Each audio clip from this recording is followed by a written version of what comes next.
दर्शक पनि यतातिर कुरा गर्ने भने आदिल अन्सारी भन्ने नाम सुन्ने बित्तिकै यो भनेको हरेक नेपाली यदि क्रिकेट प्रेमी छ भने हरेक कुना कुनामा बस्ने मान्छेले पनि थाहा छ। आदिल अन्सारी तिनै खेलाडी हुन्।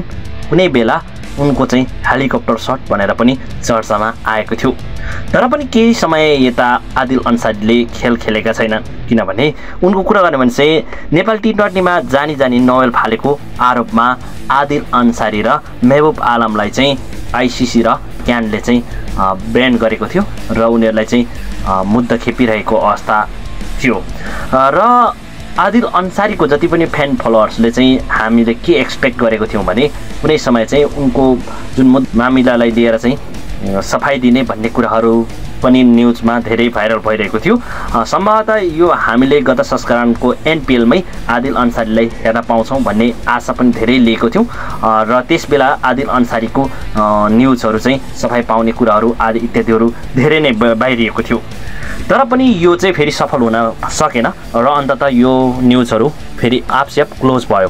त्यसपश्चात भने हामीले फेरि पनि यो कुरालाई चाहिँ भुलेर अगाडि बढिरहँदाखेरि अन्ततः हिजो चाहिँ आदिल अन्सारी र महबुब आलमलाई चाहिँ एक्कासी मुलपानी क्रिकेट ग्राउन्डमा चाहिँ देख्न पाइएको छ र उनीहरू जब मुलपानी क्रिकेट ग्राउन्डमा आइसकेपछि दर्शकको मनमा चाहिँ एउटा फेरि छिनो आशा पलाएको छ कि कतै आदिल अन्सारीले चाहिँ क्यानले चाहिँ उनलाई सफाई दिनको लागि चाहिँ बोलाएको, उनीहरूको रहस्यमय कुराहरू चाहिँ भेटवार्ता गर्नका लागि चाहिँ बोलाएको हुनसक्छ भन्ने एउटा आशंका पनि छ।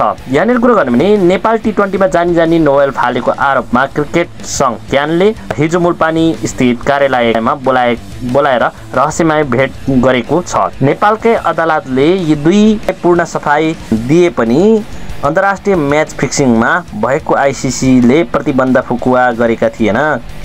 के यो भेटघाट उनीहरूलाई क्लिन चिट दिलाउने प्रक्रियासँग जोडिएको हो?